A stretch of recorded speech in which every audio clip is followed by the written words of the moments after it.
sunset now in Asia Pac and move into the European morning. So bonjour, Europe. I know many of you have already been here listening in. And I'm going to invite Massimiliano Mesenasco, who's head of P5G at Vodafone. I had the privilege of working with you, Massimiliano, I think from the Athena days and also in the HP days. So I'm really glad to see Vodafone here now. It's well said. Thanks for having me. It's many years now, I think, since we've had the 5G spectrum, and Vodafone's been an early player as a operator in private 5G. So it'll be lovely to get your view in terms of how the last 5 years have developed and how the next decade looks like. Can we hit this 500,000 networks? What do we need to do to unblock and grow? So with that, I'm handing over the floor to you. Fantastic. Thanks a lot, Nanda, and thanks everybody for having me. And well, good morning, Europe, since I'm the first one of the European section of this event. As Nanda said, I'm leading private 5G at Vodafone Business since a bit more than a year, but I have a bit of battle scars from my previous experience for a few years as a business development manager in the same vertical. When I start every presentation about Vodafone, about where we are, I like to start with just a couple of slides of what's the latest about us. And of course, I have to open with this summary of what the analysts think about Vodafone in private 5G. We are recognized all across the board as a market leader, and let's say that in relative terms, I tend to agree with them. In absolute terms, I think that all of the industry has a lot more to do in this market before we can actually say we are market leaders, not just us, but other telcos, SIs, and so on, because of course we are looking forward to hundreds of thousands of networks rather than hundreds or thousands as we are doing today. Right now in Vodafone, and these are data you can see in published across these analyst reports I mentioned, we have about almost a couple of hundred commercial sites for a bit less than 100 unique customers across different countries, which are not just Vodafone's MNO countries, but we also operate a footprint, I could say, in like US, France, and so on. A few names, of course, just to very briefly mention before diving into my topic. Just a few names you can see here. The most recent one is BSH, the household appliances manufacturer, which is a very recent reference which went public just a few days ago for a deployment at one of their factories in Turkey, together with Nokia. And to be frank, this morning I think I've been given quite a tricky topic to unravel, because it's about the MNO advantage in private 5G. MNO advantage in private 5G, first of all, for us, there's been at some point a moment where we had to define what private 5G was. Of course, we all know the 3GPP definition of non-public network, but from business standpoint, for a telco, it's important to define what is the scope of this line of business, which calls itself mobile private network, when we are in a company that deals a lot with any kind of mobile network. So it's not just us starting from scratch, picking a solution from a vendor, from Nokia, and saying, okay, this is our private 5G business, but it's more about understanding in the folds of our company where were the competencies and what was the offering also that, and the features and the capabilities that were interesting for our potential private network customers. And the way we like to describe private and public networks is as a continuum. So an increasing, how can I call it, privatization of networks across different architectures that go from fully public networks to fully dedicated, isolated mobile private networks. And what basically we decided, but that's just our own perspective, is that we wanted to have a diversified offering across all the different shades of gray of those networks that can cover a localized area, so a specific customer site, as opposed to nationwide deployments. So basically what the way we started to develop our offering as telco was across these three main pillars. So what we call segregated MPN, which is basically a localized, network slice, but I apologize for abusing this term a bit, because I normally prefer to speak about radio partitioning a bit more in general, with some kind of private setup in the core, which is usually a private APN when we are in the LTE world. Then we have the hybrid MPN, which is basically what I just described, with a local UPF on site. And then we have the fully dedicated architectures. I have to say that as a company, we had and we still have opportunities and projects across all these three different architectures, as particularly for the most complex project, what we like to do is also a bit to challenge the existing understanding of the customer, and try to propose the alternative that we believe will suit better in terms of performances, in terms of cost. So, for instance, when you see that we deployed, and this was before the sale of our Italian operating company, when we sold a segregated MPN to a port in Italy. Basically, this was our answer to an RFP which required a very specific network equipment vendor in a dedicated architecture. We went there, we proposed our solution, it was appreciated by the customer, and we won.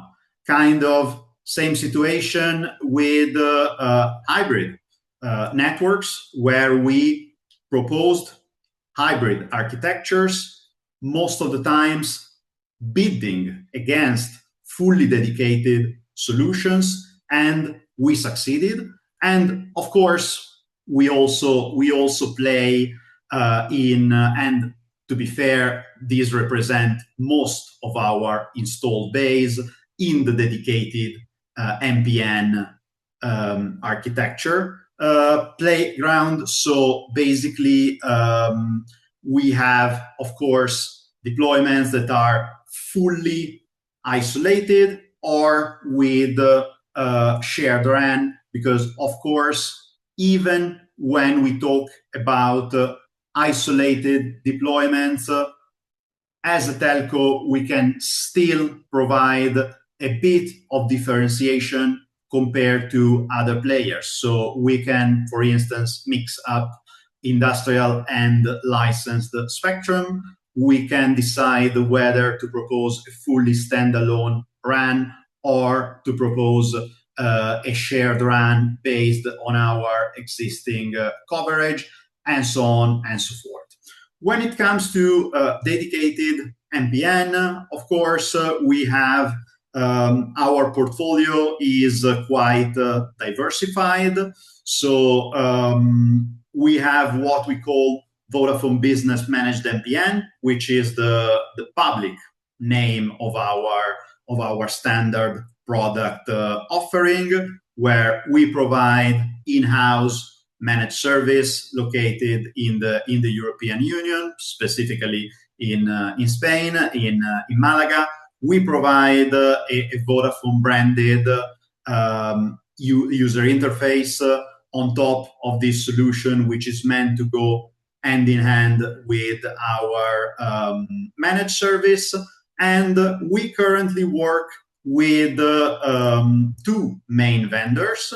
Well, one is HPE, but of course, as Nanda mentioned before, these started as Atonet, and I can assure that our Jira and Confluence and so on are still full of references to Atonet, of course, because even in the calls between us, the Atonet legacy is still very well present. Of course, we work with Nokia and DAC since a couple of years at this point, and we have a couple of further vendors to be announced in 2026. One is a bit, I would say, quite obvious. The other one a bit less, but there will be announcements at some point later during this year. But then, of course, we also work in a repeatable, bespoke way. So we have solutions that don't fall within the characteristics, the boundaries of our standard product, but sometimes we are asked by our customers for slightly different and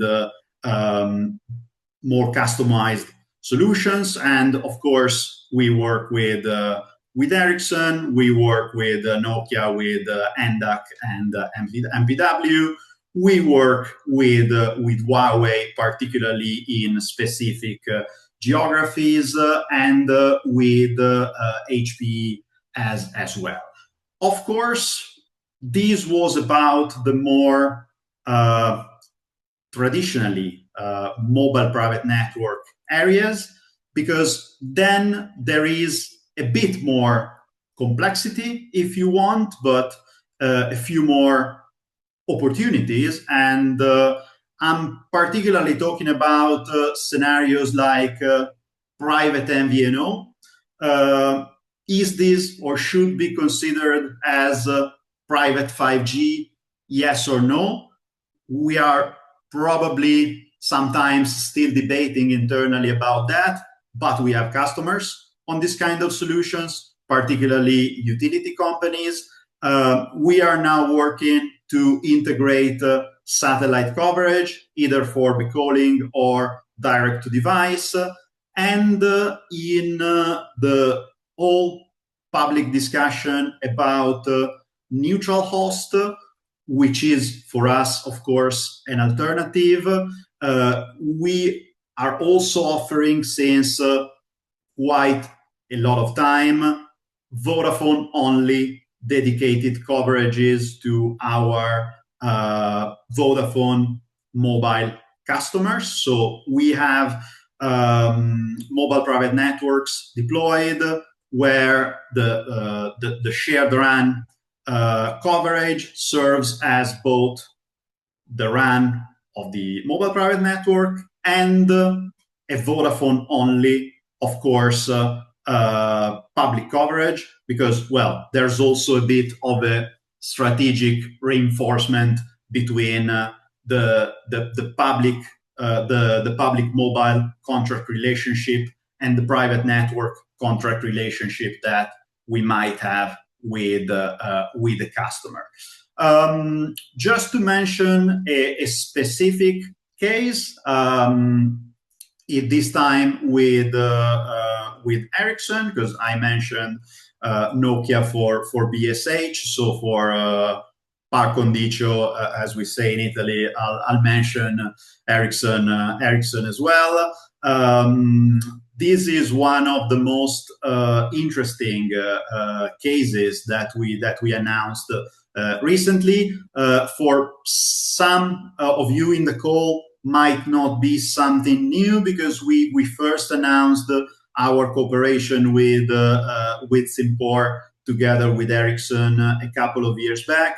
But there's been a further round of press releases a few weeks back, where basically Simpor, which is one of the most relevant cement companies in Europe and in the world, shared that they completed the rollout of private 5G at their 3 main Portuguese sites and are now looking at expanding the solution abroad. So in this case, it was a particularly relevant project for us because those are basically networks mainly serving an asset tracking and predictive maintenance use case together with the SAP asset performance management solution.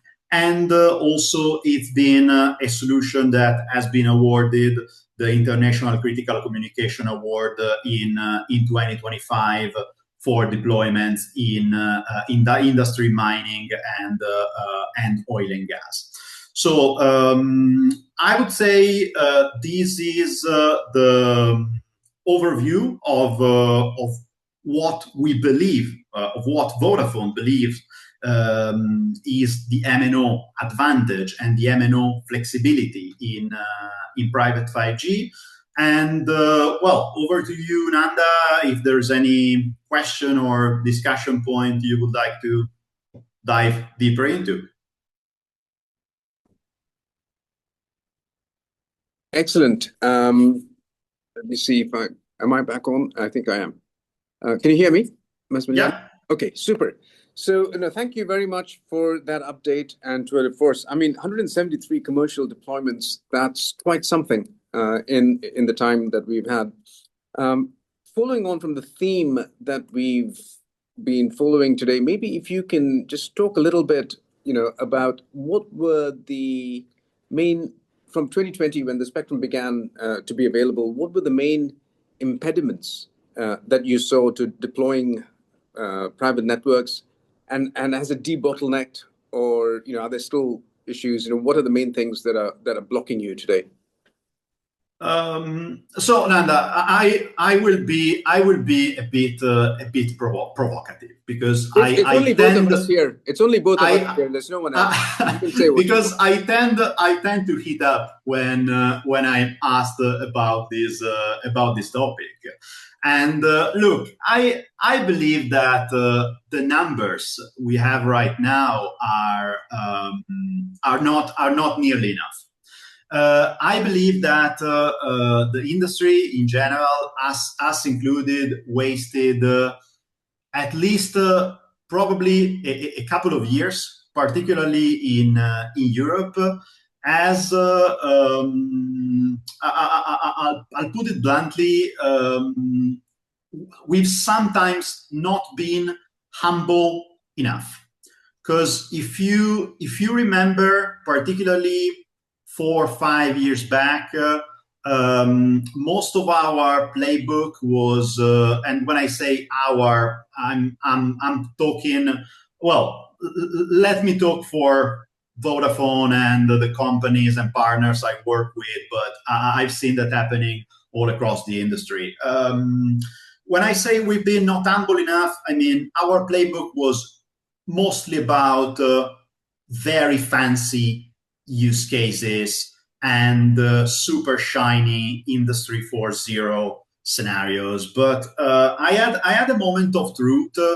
I think it was somewhere like a couple of 2-3 years ago at an industry event, speaking with a technical senior vice president of a global pharmaceutical company, and he told me that they were like just starting to test a couple of AGVs in the office to deliver parcels, and I immediately thought this is not going to work, because if we are now telling companies that they need to implement networks worth millions of euros to enable their shiny automation use cases, and one of the wealthiest companies in the pharmaceutical business around is telling me that they are starting to test a couple of AGVs right now, we are something is not adding up. As I said, I've been maybe a bit blunt and provocative, but the reality is that I believe we focused too much in the past about an elite of companies and use cases that actually need very, very reliable 5 nines, very expensive infrastructures. But what we need to serve, and we are still not succeeding, is the rest of the market. Because when it comes to the relationship between the number of deployments and the cost of these deployments, what we are now serving is probably this area here. And I don't think we are ready for solutions that are too light, like Raspberries and so on, running private 5Gs, which would be here. But what we need to address right now to expand the market size is here. We need to enable logistics companies to connect their Zebra devices in a reliable and affordable, but affordable not meaning that we need to be cheap. Affordable meaning that we need to be right for their business case. Because a warehousing company, it's very unlikely that will be able to afford a multi-million, okay, maybe multi-million, I'm making it too big, but that they would like to spend twice what their big brand Wi-Fi is costing them to enable this slightly better connectivity. I have seen situations where they rather prefer to buy 5G enabled devices, put public SIMs inside of them, and use Wi-Fi and public SIM at the same time, because for them it's good enough. And it's exactly this good enough I think we need to address at this point, but with solutions that are enterprise friendly, first of all, and that don't look like something that every time will need to be built from the ground up like a tailored dress. So I'm getting a bit frustrated where me, Telefonica, and Verizon are fighting over the big deal of the quarter in a country, because I would be happier if he bought me, Verizon, Telefonica, NTT, we win 500 more deals per year each. Right. And do you think that that's less of a demand issue, more a question of how do we size the solution price and complexity to fit the use case? I'm totally convinced. I'm totally convinced about that. Right now, my priority also when talking to internal teams, sales, pre-sales, solution architects, I'm like, guys, let's. And again, I'm fully aware that we always talked about the use case as one of the main drivers for 5G deployments. Okay, but every time I talk to our teams, I try to shift the focus a little bit from the use case to the actual ROI of the network itself. Okay. Because the moment we get into complicated discussions about building an ROI that includes the deployment of a predictive maintenance solution in order to increase the quality output, the volumes of production of a customer, we are getting in a very slippery terrain. And I believe that it's good if we can just talk about what we are very good and very where we have a right to play, which is the network, rather than going to a customer and explain him that he has to implement a private 5G solution with a VR solution or AR solution or predictive maintenance solution on top in order to boost his productivity. Okay. I'm going to wrap 3 questions into one because we've got quite a few questions from James Blackman and also from Dean. Dean has a panel later on, so maybe he can use some of his time there. I feel like a chair of one of the Senate committees where you're yielding time and giving time back at let's not go there. Let's not go there. Yes. So just putting it all together. So could you talk something about how do MPNs fit into the inference story? That's from James Blackman. I presume that means GPU inference. And so the whole thing about where does MPNs play into AI? And also, James has a question in terms of the split between, in the 173 commercial deployments, a split between dedicated MPNs and slicing. And a question from Dean in terms of eSIMs. Does eSIMs make it easier to deploy MPNs? Maybe if you can wrap those 3 up and then... So let's start from the easy one. eSIM for us at the moment is a big focus because we have customers asking for eSIMs, particularly the consumer standard of eSIM for consumer devices. And so we have, we already developed to make the provisioning a bit more streamlined. But yes, this is a focus for us because there's absolutely the need for that.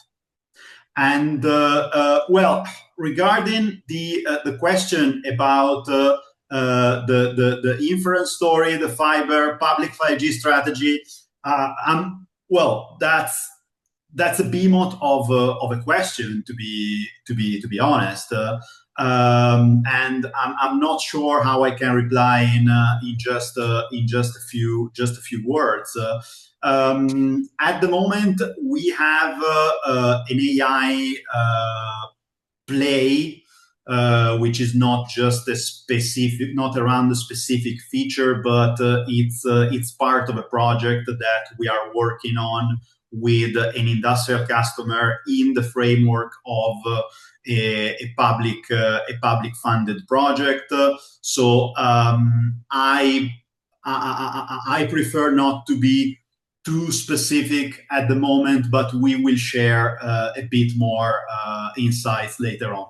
Also, sorry, I took the easy way because that question was just too big one for a few minutes. And I also see that there is one around slicing, hybrid, dedicated. Dedicated is roughly a bit more than 50%. 173? Yeah. Okay. Yeah. It's a bit more than even 60. The rest is slicing hybrid. Yeah, roughly this is the percentage. Does the decision to work with MPN vendors have anything to do with Nokia's proposed sale of its NDAC MPW proposition and uncertainty about that? No, I can freely answer. We had the expansion of our pool of vendors for our managed MPN offering in the roadmap already before Nokia's announcement. So this didn't change a lot for us. We are just going ahead with this strategy because we've never been. I mean, also we shared that publicly. We've never been too closely related to a single vendor ever, but we've always maintained kind of a multi-vendor stance. Excellent. Well, thank you very much, Massimiliano. That's been illuminating, I think, for us. Thanks for kicking off the European session. I think there's a lot of discussion for us to have to follow on from there. Lots of questions as well. It just shows that maybe we need to do uptime more often. So thank you, Massimiliano. Thank you all, folks. Some downtime now. Have a great rest of the day. Bye-bye. Bye. Thank you. So with that, I'm now going to invite on board Stephen Patrick of CableFree, and we're going to test how the interference works, since we're sitting next to each other in the Oxford Meet and Talk venue.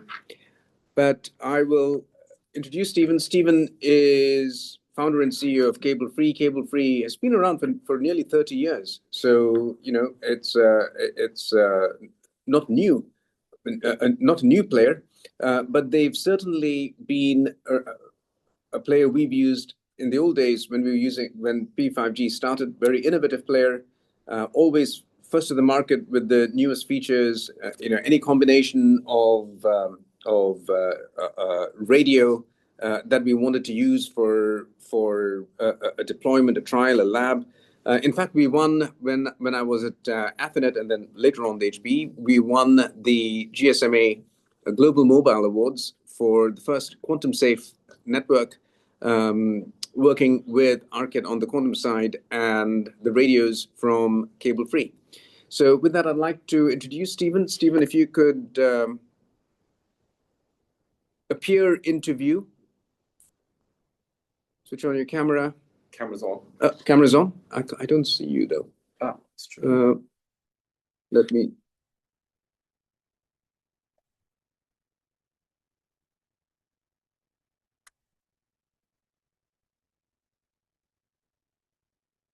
Yeah, I see you now. Okay, super.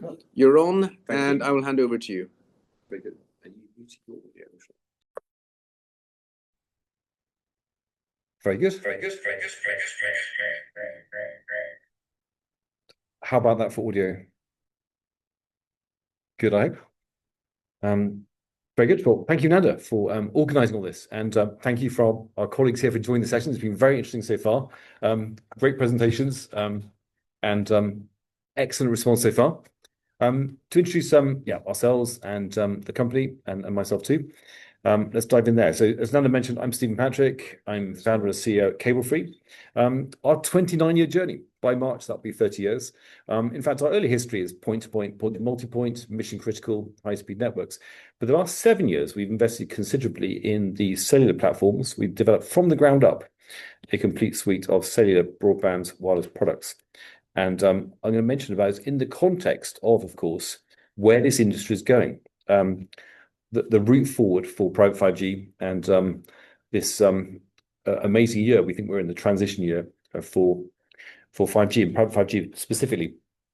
So diving into that, the context can be interactive. Please do raise your hands, ask some questions. I'm sure Nanda will moderate on those as well. So diving straight in, therefore.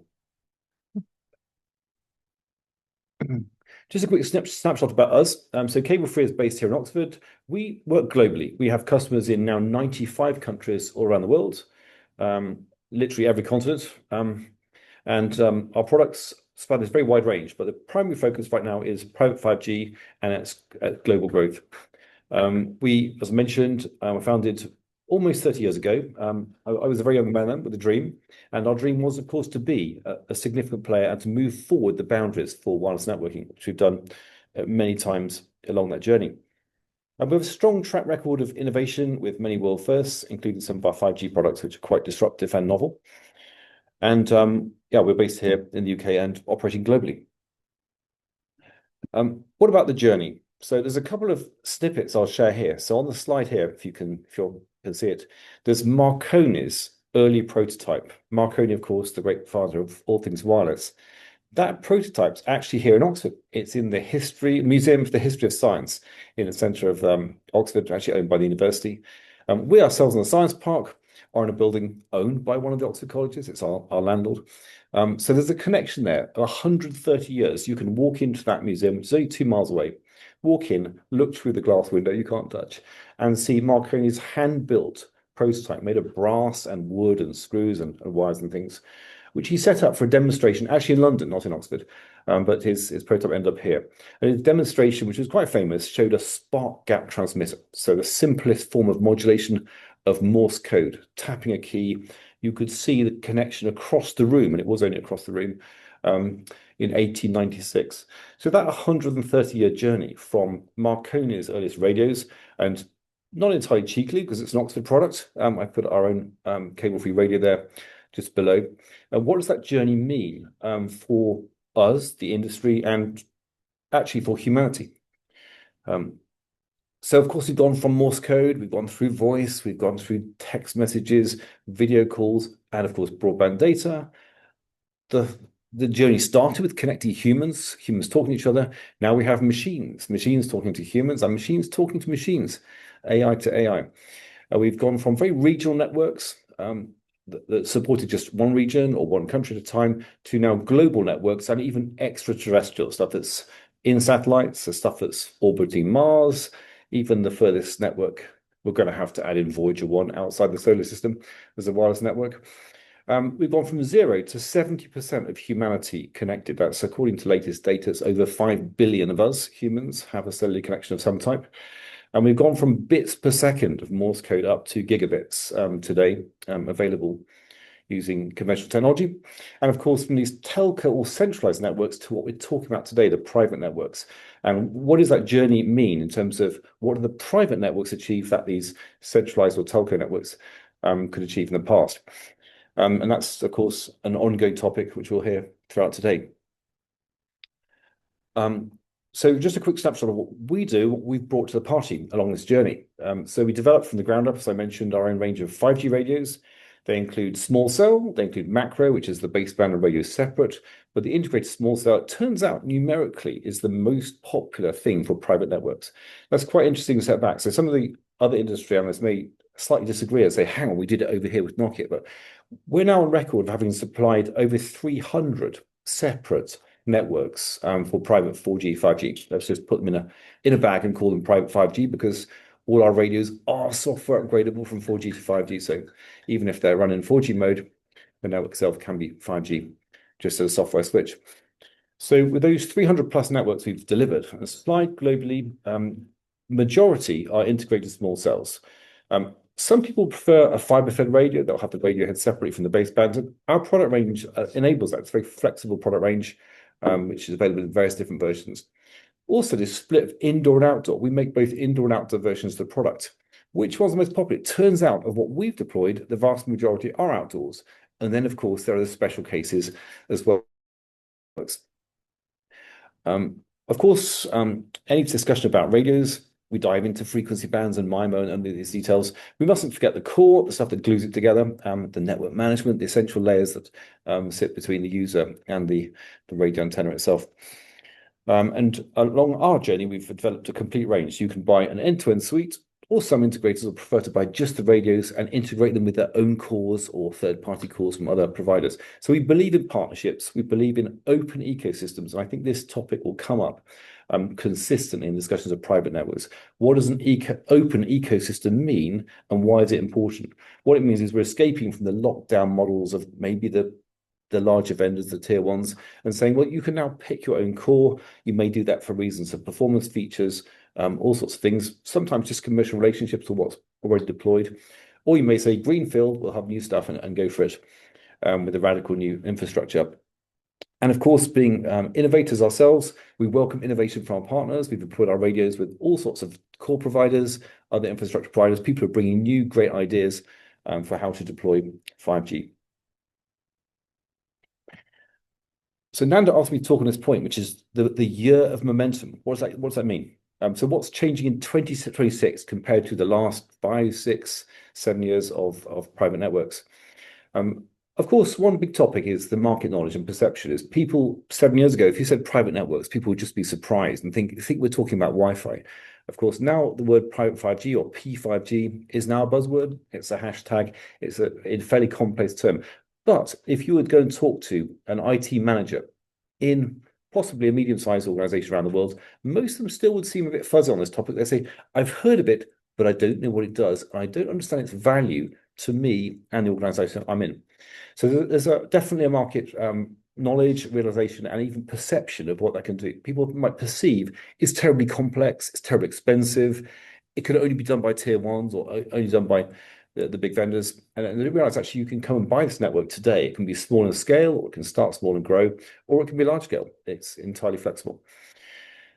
Then, of course, other things that are changing is the nature of what we do. Again, on that 130-year journey from Marconi and Morse code to now, we now have new applications.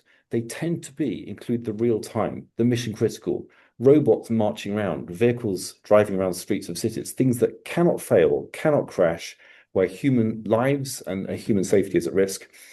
Therefore, the criticality and reliability is top of the league. Fortunately, private 5G can deliver on that the way that other technologies like Wi-Fi and things that old technologies would struggle. And indeed, this whole dichotomy of the MNO network versus a private network, the private network can deliver predictability, predictable latency, predictable uptime, and predictable coverage, things that the MNO networks don't always deliver. A key topic next is the fact that the POCs and trials of the past are now turning into volume scale deployments. So we found this on our journey that 3 or 4 years ago, people were saying, here's a trial, here's a POC, let's do maybe a subsidized funded trial or maybe a privately financed trial of technology to prove it works. Now we're finding people coming and saying, that stage is over. We did that successfully. Now let's deploy for real. Now, as a vendor, of course, that's exciting. That turns a 5 radio deployment into possibly a 500 radio deployment, and great news for the vendor community. Dreams turn into reality. And of course, the amount of effort and energy that's been put in to make those trials work, and our colleagues, our partners on the web put huge effort in, will now yield great results for the industry as a whole. So definitely that inflection point of POCs to trials is absolutely key to the success of private 5G. Next up, of course, is the products. We're an innovation company. We pride ourselves on making sure that our products are at the forefront of the 5G industry. So the products need to be not just fit for purpose, they need to be attractive to the user community. But that means ease of use, ease of deployment, flexibility, roadmap, supporting future features that aren't yet. So highly flexible products are definitely required for that. I should mention in that statement, of course, that 5G is moving very fast. So commercial products like ours, like the ones you see behind me and elsewhere in this room, they support Release 18. Release 18 is the latest commercial release for 5G. That includes not only slicing, things that colleagues have mentioned, it includes RedCap. RedCap is the 5G version of IoT, includes loads of new cool stuff that was not in the previous releases. Now, with our product set, we make sure those are software upgrades so that you don't have to visit site or swap the radio or do any expensive CapEx stuff. You can simply load the new software, enable the features, and go, sat from the comfort of your control room. So being able to allow the user community to grow with the enhancements in the 5G standard is quite key. I think it will enable a lot of new applications as well. Simplified deployment is very important. So in the past, maybe 5 years ago, people said private 5G, you could spend hours and hours and hours configuring the core, then some possibly less time configuring the radio. And then you've got to worry about user devices, SIM cards, things. That could be quite a complex process. People talked about weeks to do that. Certainly a standard figure I heard from Ericsson and their partners was quoting 8 weeks to bring up a RAN from delivery to it being live on air. When we enter the market, so that won't do. Our history of networks, customers will expect it far faster.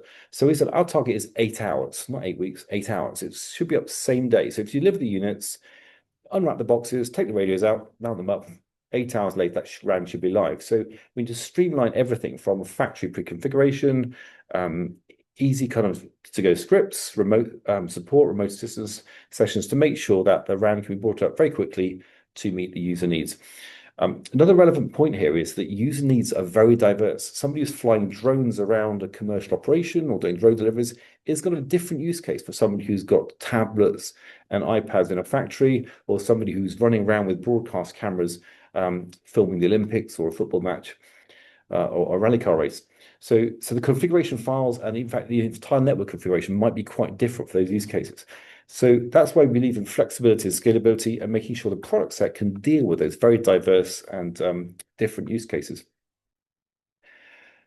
The other thing we see is the vendor ecosystem is maturing strongly. So certainly winding the clock back before we started, you get tier 1 vendors saying, this radio was designed for an MNO deployment. It was designed by a Nokia and Ericsson or whoever, and deployed by the big operators, tier 1 operators globally, highly successfully. You then take that radio and those core and NMS and things and put that into an enterprise environment and say, wow, this is way too expensive, way too complex, and it was designed to scale for an entire country. But doing that for one factory or one small location is a different scale. So therefore, we need to have a vendor ecosystem that can deal with the different scale from a small network with maybe 1 or 3 radios up to almost hundreds of radios. It's very different than the 70,000 plus radios that an MNO for a country might be operating. So dealing with scale is very important indeed for the vendor community, including ourselves. The other thing we've noticed about private 5G, it is an integrator-led business today. So if we say who is deploying it, we find very rarely it's an end user saying, please send us radios. It's usually an integrator who's involved in designing the entire network, sometimes with the other applications as well. Maybe they are the guys providing the cameras, the connectivity, other aspects to the network. But the integrators are key in that process today. I think on the journey we're on, that we're going to see more end users. We're going to find maybe in 5 years' time, end users will simply buy a prepackaged network, plug it in, and some configuration scripts will take you there to what you want to achieve. So it may be an end user deployable solution very quickly indeed. Certainly from a technology perspective, we've done that. I suppose my point is about whether the industry itself is going to go there quicker or slower. There's an interesting comparison in this journey is what happened to Wi-Fi. We're old enough in this business to remember when Wi-Fi started. In fact, our company started, I think, the year before the Wi-Fi standard was even ratified. So we saw the rise of Wi-Fi, and myself, we are actually part of that journey. We made some very high-end mission-critical Wi-Fi solutions ourselves. We saw Wi-Fi go from complex, difficult, small networks into mass deployment. So will the 5G journey or the private 5G journey be similar? It's interesting. The technology can do lots more things. The Wi-Fi, it doesn't self-interfere and self-cannibalize spectrum the way Wi-Fi regrettably does. So 5G, the good play on the block, certainly in terms of delivering reliable services consistently and without self-interfering and cannibalizing spectrum. So we think the 5G could be a far more civilized environment rather than the tumultuous riot of Wi-Fi. Market segments. That's the other thing about private 5G is there are loads. We're finding new use cases every day. We're finding people who want to connect solar farms, traditional old energy utilities and oil and gas through to wind farms and solar. We're finding agri-tech. We're finding even people selling cars and their car distribution outfits. We're finding fish farms in the North Sea, salmon farms in the ocean, actually beaming the signals real time to both feed and monitor the fish stocks. We're finding a huge number of applications. We're now seeing stratospheric applications. The idea of rather than necessarily going from satellite to ground, which is the new hype thing, is actually come down a bit. If you are 20 kilometers, it's much easier to connect people at higher speeds than it is at 400 to 500 kilometers up where the satellites are. So seeing a vast number of new applications and finding we can customize radios for each and every one of those. The fact that there's so many diverse applications makes me think that we are indeed on this inflection point. The markets, some of these markets will go big. Some will remain niches. Broadcast, for example, is a great one, but it's a niche. It's a lovely niche, we like it. But some things will just become enormous by their nature. I should mention connected machines. So the rise of AI. You can't have a presentation on tech these days without mentioning AI. So I did. But the rise of machines and connected robots means that private 5G will be essential. The low latency, the fact you can do the inferencing on a server and deliver the results to the robot is quite important. Certainly if that robot is battery powered, like a humanoid robot or a drone, is if you try to run the inferencing on the actual drone or robot, you're consuming a lot of power. So therefore, putting high-speed connectivity at low latency is absolutely critical. That robot can now race around, do its job, and have more of the intelligence on its high-powered NVIDIA, I mentioned the name, or other chipset inferencing in the background. So there's the rise of AI drones. What are the product trends we're seeing for private 5G? Some of these are the obvious ones. People want always higher capacities, lower cost, longer range. They want bigger and better for less money. That's the tech industry. So we are. One thing we noticed in private 5G is, I talked on our previous chat we had, is 7 years ago, it was kind of a core-led activities. To build a private network, vendors like Athonet, we're going to mention them, but also the others, our colleagues at Druid and many other core vendors and providers. Sorry, I can't mention you all, but I'm sure you'll chip up. By the way, we've done interop with about 10 core providers globally, highly successfully.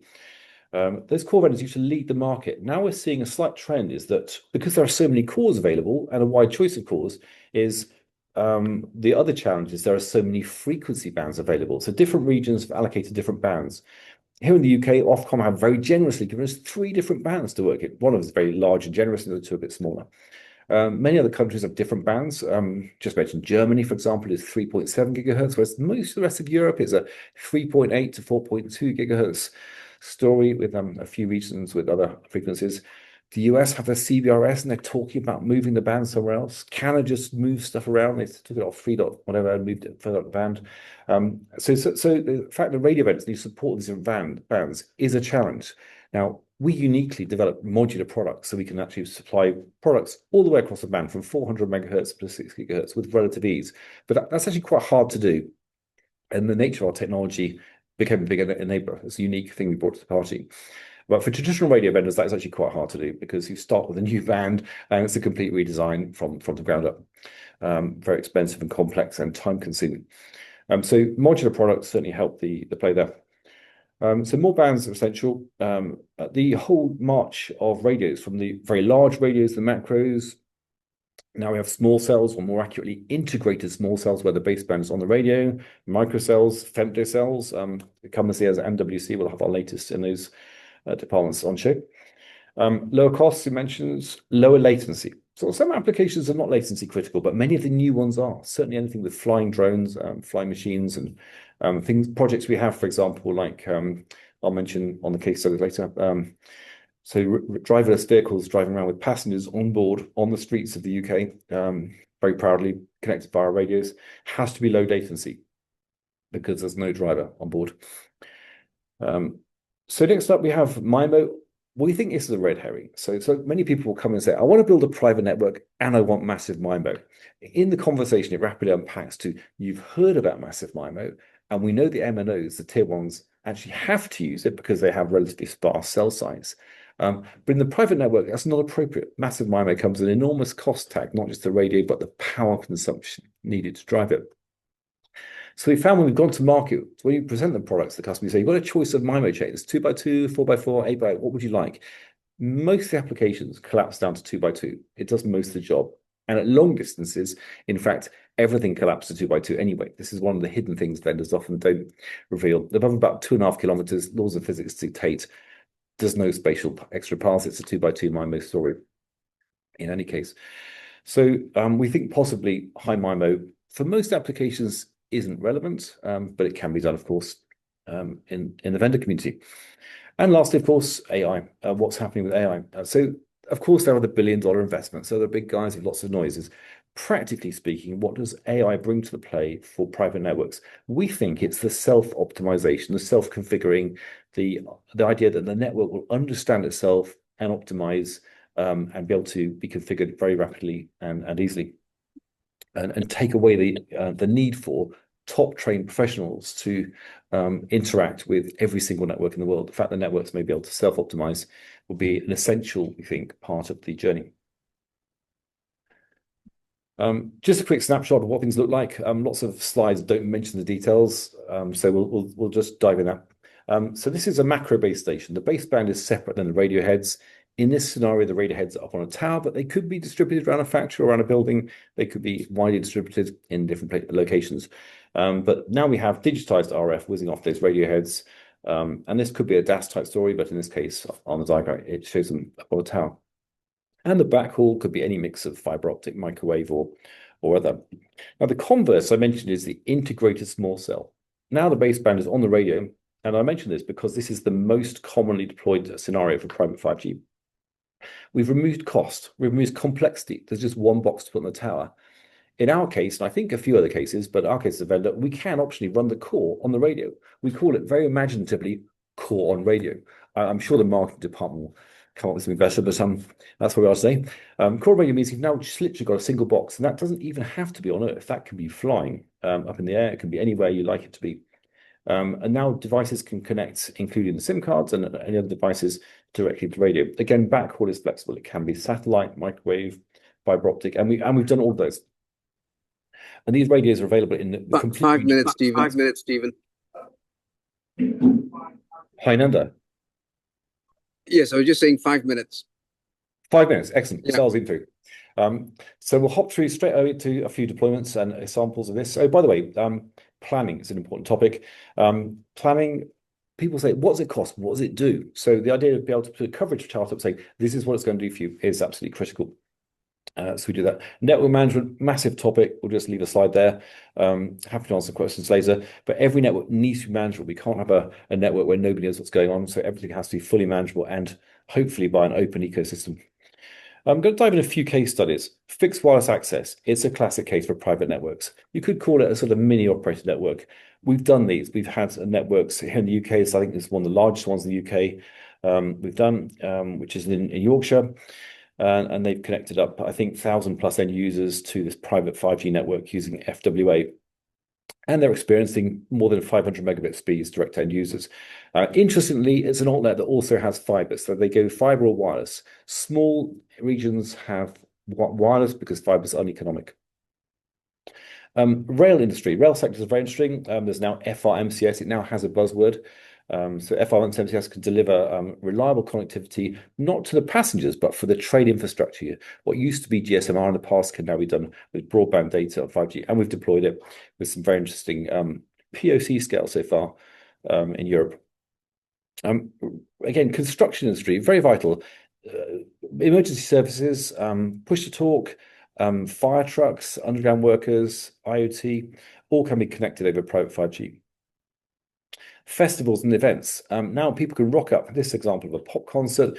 More interesting, one of our partners literally has these radios they can mount on the Land Rovers, drive to site, plug in, Starlink up to orbit, so there's no cables to plug in. Everything's driven on solar and batteries, so there's no noise or pollution during the events. And then after the event, they just drive off. So there's the ultimate connectivity for events, particularly in rural regions where even if there is cell coverage, the cell coverage isn't designed for thousands of people arriving unexpectedly for a few days. So these temporary vans are great. Construction sites, this was done by another partner where they built their own cell on wheels. This has got retractable towers. It's got solar battery, Starlink backhaul again. So it should be parked and moved around construction sites, which by their nature are disruptive and things move all the time. Edge data centers. I was intrigued by this one. Basically, if you've got drones flying around, you can have your infra. So why not have a data center in a box. You literally put where you need it. All you need to provide is power, and you've got the 5G on the roof. And, you've got now the lowest possible latency from the AI inferencing to where the drones are. Again, we tend to focus on civilian applications as a company ethos, but there's many possible applications for that. So telehealth, we built, in fact, I think we built some of the largest private 5G networks, certainly in the UK, in Europe, this is, I think, the largest. This is Liverpool 5G. We built the phase one, which was highly successful on the streets of Liverpool to prove the case for telehealth. Ports and docks, this was done in Valencia in Spain. Ports and docks, exactly right for private 5G. It's about efficiency and operation, and basically reducing costs, increasing efficiency. We've done this kind of FWA type application. This is a national operator of Liberia. They came to us just before COVID and said, we need this. COVID happened. We delivered it, remote configured everything, which deeply informed the way we go about things with pre-configuration and remote configuration using quite low frequency band. They could cover the whole city from just a few towers. So highly successful types of deployment. So I think I'll sum there, Nanda, but I'll hand it over to you. And any questions? No, excellent. Well, thank you, Stephen. You've taken us through the whole sort of gamut of stuff. We're also, you touched on broadcasting, and I know we've got a panel later on where we'll be talking a little bit about broadcasting. I must say, when I was watching that, I just happened to be watching the last episode of Silicon Valley recently. And, they didn't, in 2019 is when they actually finished. But actually what they invented was a private 5G network, distributed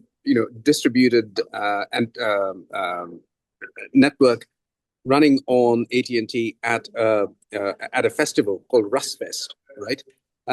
And they didn't have the word for it then, but actually Silicon Valley is all about a private 5G network. I mean, which is pretty amazing. But one question that's been left on the table, I think the Dean had asked earlier, was what does eSIMs do to this? I think you're in a good position to answer that question. So while Dean's in the room and you're in the room, why don't we tackle that one? Great question. So from our perspective, it's agnostic. You can come with physical SIMs or eSIMs. It's an easy game. There is a kind of bit of that thing about glue. Is if an end user comes along with an iPhone and says, "I'd like to be on this network," is the QR code, the authentication, the whole trust thing, and how long is that for? Is that for a day, an hour, a week, or is it permanent? So there are a few kind of like things there to the user portals and user capture. And there are loads of solutions. I know our industry colleagues and partners we work with have loads of really good solutions to that. So eSIMs I'd put as a definite need, particularly for mobile handheld devices.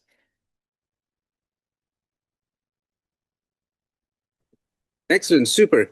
We're running slightly behind schedule, so I'm going to just leave it at one question, Stephen. I know you're going to be on the panel later on as well, so we can take more questions there. And I'd like to invite Aline, who's chairing the next session. Hello. Hi, Aline. Welcome on board. Nice to see you in your new role. For those of you who don't know, Aline and I used to be old colleagues at both HPE and Athnet, of course. But we also have Sandrine joining us from Microamp to talk a little bit more about millimeter wave in Western Europe. Justin Eichenlaub from m3connect as well. And if I've not, and Mansoor is not on this panel. I think we've got everyone for this one, and Mikko is here as well. Okay, Mikko and Justin, yeah. Excellent. Hi. So with that, I will hand it over to you, Aline, to take charge and steer us for the next half an hour. We're in your hands. Thanks a lot, Nanda, for that. So today and now, I would like to bring you to the European market, 5G market, and a little bit focusing on business value, but also about Europe. We're talking a lot about Europe in politics nowadays, but what's up for telecommunication? I think it's a big important role in for us to tackle today for private networks. So maybe a quick introduction to the participants. Mikko, if you want to present yourself. Yeah, of course. Hi, Aline. Hope you can hear me well. Nice to see you, and hello to everybody. So I am I'm the former CEO of Building Private Networks in Europe. Before that, I founded a company called Edzcom with Kari Lehtinen, one of my co-founders, back in 2014, and we were the pioneers out of Finland in private networks. So long history with that story. Left Boldin in last December and have been mostly skiing since that, but and also looking at some of the really exciting defense scale-up opportunities at the moment. So nice to be here. Thanks for having me. Looking forward to the discussion. Good. Justin? So I'm Justin Eichenlaub. Actually, it's pronounced Justin in German, but never mind. So I am from the company called m3connect. We are from the helicopter view, we are a systems integrator. We work a lot in hospitality and retail as a managed service provider for not only Wi-Fi, but also for SD-WAN solutions, VoIP, digital signage, IPTV. So basically every use case around hotels, supermarkets, shopping centers, but even up to airports, convention centers, and aircraft. So we provide our own platform services for such industries. And I myself I come from the cellular end of connectivity. I started in the 2010s and mainly on chipset testing and integration testing. And now in 2015, I built my first cellular campus network. I don't think that name existed at that time, but we mainly used it for remote controlling phones that were actually testing probes for Wi-Fi networks. So that somehow got me a bit into the multi-RAT topics. And now with m3connect, since about 5 years, we are building 4G and 5G campus networks for industries, but also for our core customer base, which is more in the hospitality and retail. So our use cases are probably a bit different than the, say, classical private 5G spectrum of use cases, talking about nanosecond latency and AI and digital twins. We're really on the connectivity end of it, providing cat videos to guests in hotels, stuff like that. So sounds simple, but does have a whole lot of implications on the integration into enterprise networks and a whole lot of brownfield topics that kind of hit my nerves on a daily basis. Okay, and we will come back also on the international footprint within a few minutes. Maybe Sandrine, you can present yourself quickly? Yeah, sure. Hi, everybody. So my name is Sandrine Legrande, and I'm the VP Sales and Biz Dev of Microamp. I've been working in private LTE first and then private 5G for over 10 years, I would say. I started in 2016, so I've gone through quite a few use cases in this time. And right now I'm with Microamp, and we are the 5G millimeter wave leader. We design and develop our own 5G millimeter wave GNODBs, including our own radios that we indoor and outdoor that we manufacture in Poland. So we come up with a European solution for millimeter wave. And maybe a few words on millimeter wave, and then I'll hand over. What is interesting is that millimeter wave has been around for about 5 years, I would say, in 5G. But what we come up with is really a natively 5G, 6G millimeter wave solution. It's not just an extension of sub-6 or FR1 technology. So we have put a lot of work and IP into the layer 1. And this enables us to come up with the first solution that really delivers on the 5G millimeter wave promises in terms of coverage, performances, and cost. So multi-gigabit per second links, including in uplink, very low latency, below 5 milliseconds round-trip time, and including with pretty good coverage, as we have links that are over kilometers in fixed wireless access use cases.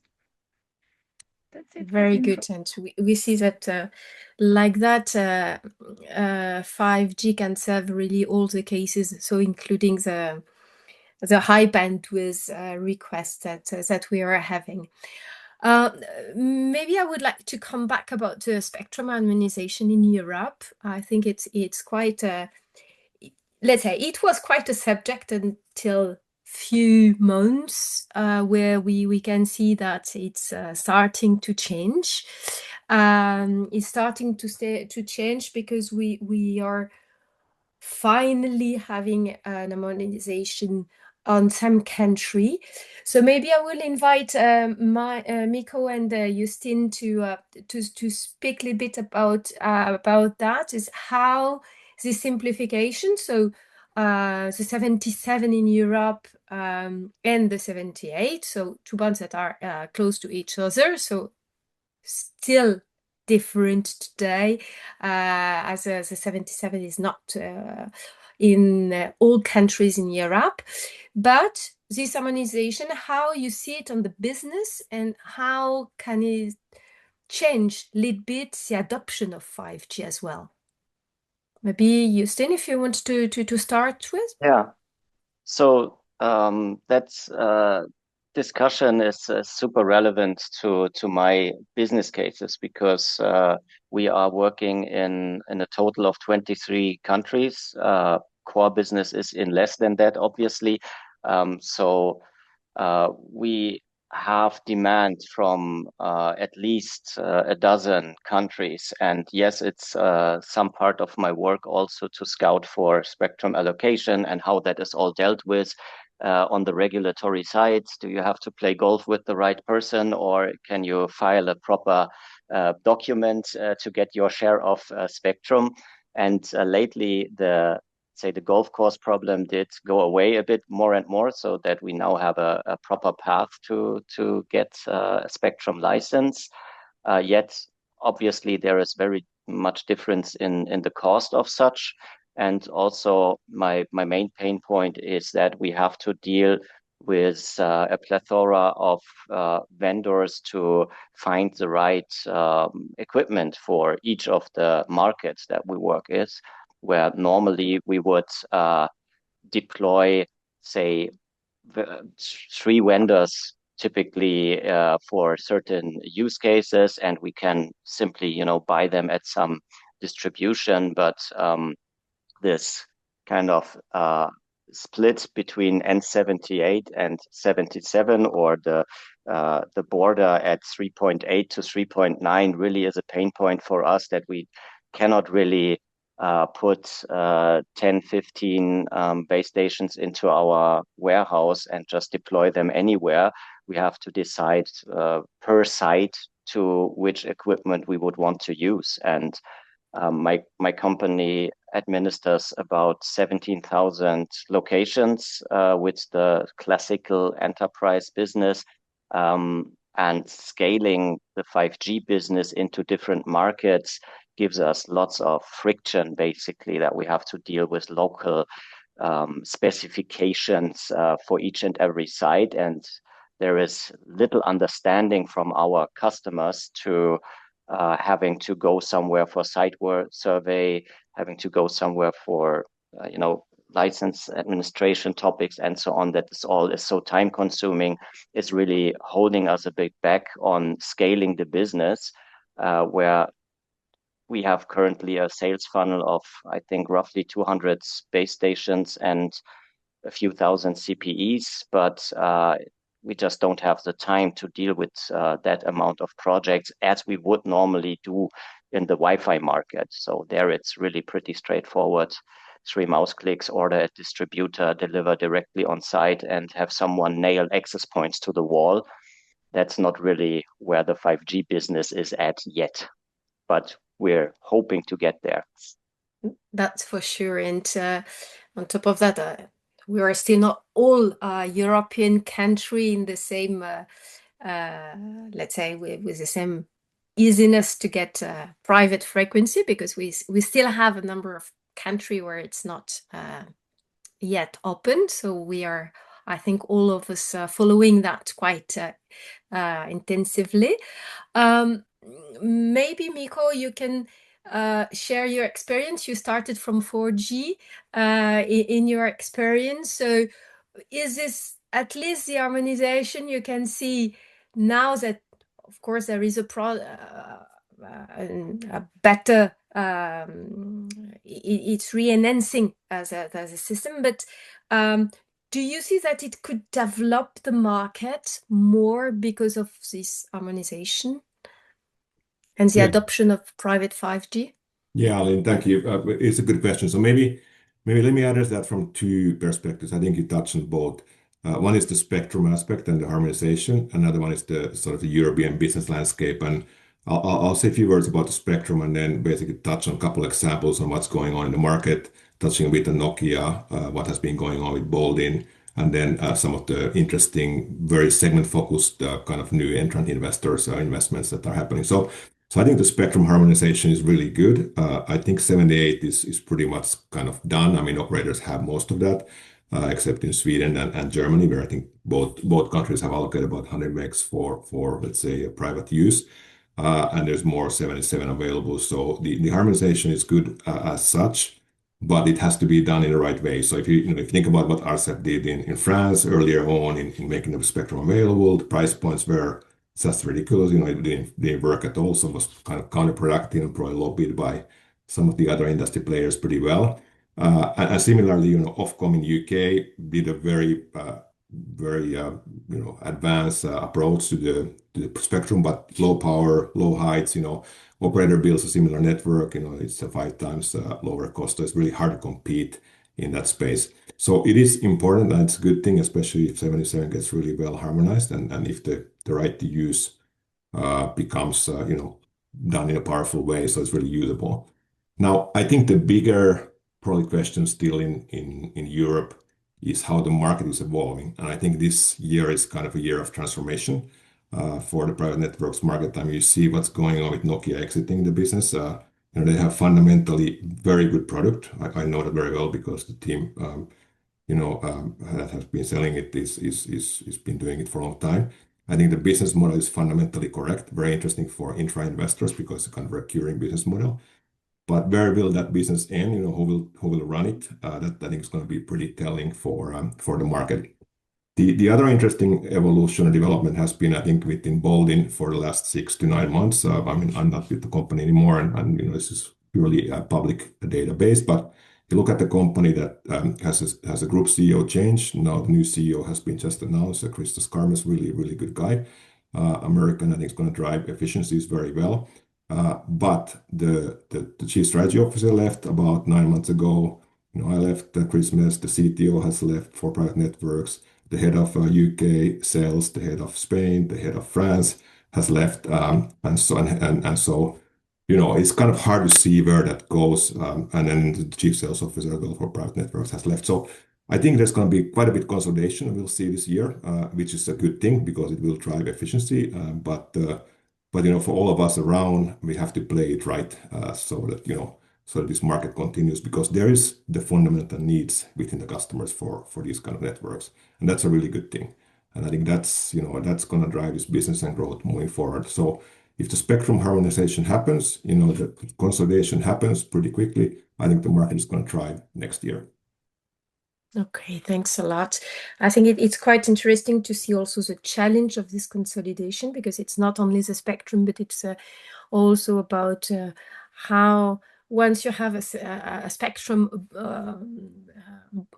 crossing the borders, you need to operate also quite unifiedly in Europe.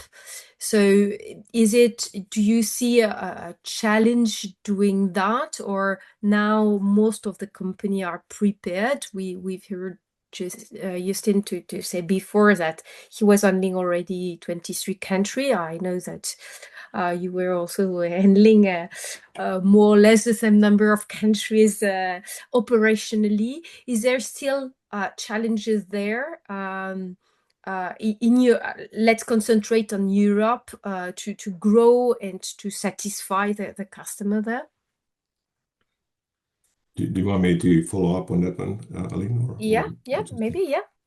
I mean, I think it requires scale to do it at the European level. I mean, you need to have enough business in the countries because you run into regulatory issues, the language issues, I mean, in terms of like operating these networks. So you can pretty much do the second and third level support centrally, but then you often still need to have people on the ground, even, a lot of the stuff is getting automated and you don't need to do so much on-premise work anymore. But I think the challenge is that if there's not enough scale, I think the business won't be profitable. So the scale is important there if you're going to do a truly multi-European type of operations or care function for this business.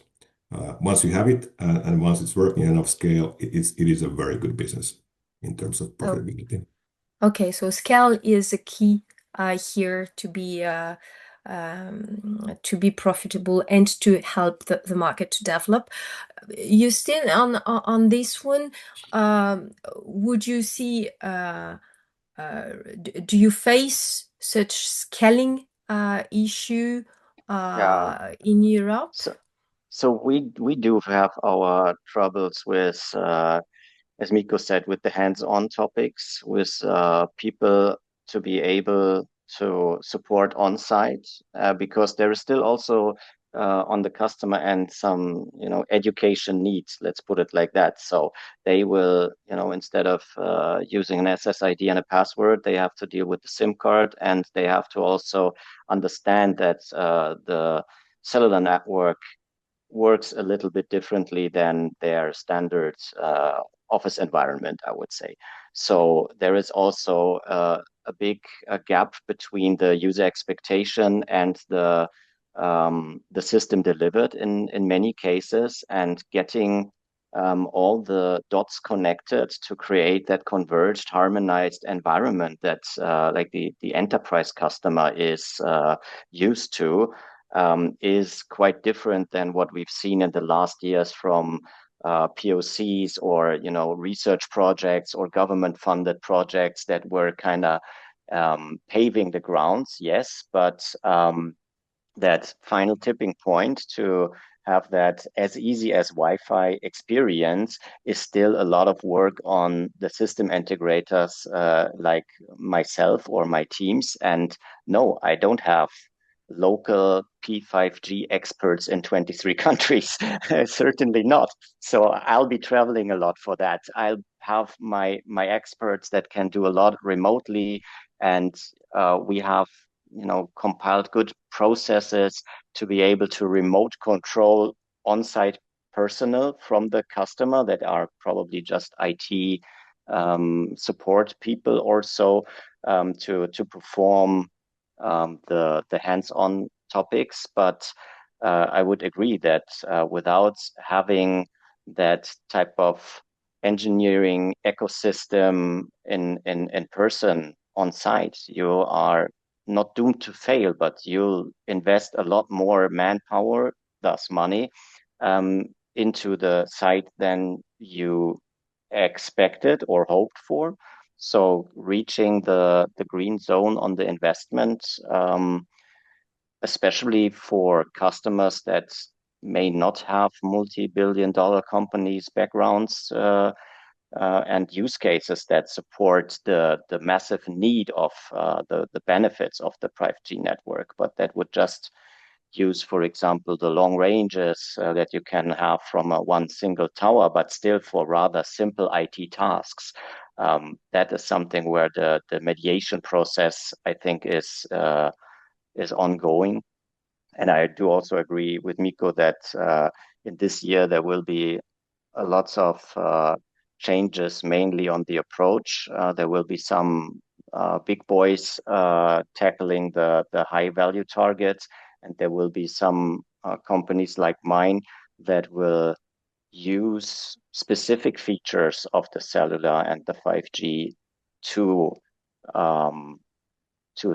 address a demand that comes out of the classic networking topics, just using a different physics and technology behind that. And this is where m3connect mainly invested. So we were not really interested in the high value, high potential use cases, but we were looking what features of the technology can we use to approach the demand on our customers, the pain points really, and how can we do that in a price range that would be acceptable for our customers. Because if you're talking to supermarkets or hotels, then a 50,000 euro installation is quite a sum. So that's something that is still also ongoing, but we do also see a lot of progress on that end, that kind of the prices are a bit going down on the equipment.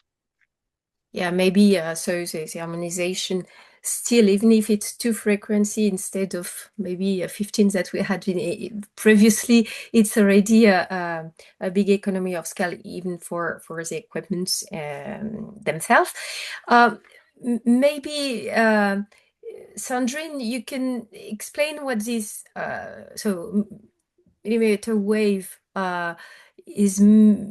could maybe solve the issue about this harmonization as well in Europe, and how it is implemented today in Europe in terms of availability of the frequencies, and is it really harmonized?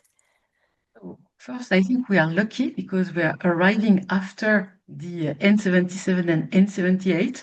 So I think that the regulators have learned from that. And in fact, we have a unique band for all of Europe, which is N258, which is at different stages of availability in the different countries. So it is commercially available in some countries, such as Germany, for instance, or Austria. And it is at experimental stage in other countries. So France, for instance, is still at experimental stage, but you can get the spectrum to make POCs or first deployment right now, as was the case with N77 and N78 previously in Europe. So yes, we can get started. We inherited from the understanding that it has to be harmonized, and we are inheriting as well the way to access licenses for spectrum. So that's pretty nice for millimeter wave, and it's of course a prerequisite for it to take up. So really interesting there. And yes, it's very important as well, of course, for devices. And do you see also an adoption in the country where there is not this frequency available, this is a private frequency available, but the operators are still operating even for private networks? Are they also starting to use it? Is it starting to be an adoption in some European countries? So we see it being adopted. It had been adopted by some telcos for their public network. Exactly. Some are starting to think that yes, of course, it can also be used as an hybrid mode, maybe providing slices that would deliver real capabilities in terms of bandwidth and low latency where it is needed. So that's really interesting. There are also some interesting cases such as Spain, where they really struggle getting enough FR1 spectrum for private 5G. And this has really prevented the number of projects to go ahead in Spain because there was not enough spectrum for that, but in fact have spectrum in millimeter wave. So this opens up plenty of things that were not possible in FR1. So yes, I think it's really, really interesting for that to see. And there are countries where they can play with both. So Germany, they can play in FR1 and FR2. This really opens up as well the possibility to have complementarity between these two approaches. Maybe have FR1 deployed where coverage is needed, and have millimeter wave deployed where there is a real need in a factory, in a specific part of a factory, to have throughput or low latency. So interesting. There are plenty of different ways to play with these two technologies, and it really depends on the use cases, on the countries. So plenty of things possible and worth exploring. Thanks a lot, Sandrine. I think that we are going to the end of our time. So just a small conclusion about the progress that we have in Europe to go through an harmonization. So we can see we can even go now through an harmonization between two type of frequencies. So I say nothing is already done and fixed, but the things are getting better and hopefully will give really the opportunity to develop the private 5G opportunities scaling really in Europe. Thanks a lot to all of you, and back to you, Nanda. Excellent. Well, thank you, everyone. Nice to see you all. That was illuminating. And I think this is the kind of discussion just highlighted, one of the issues that we have to deal with in Europe, which is the fragmentation of spectrum and how we can make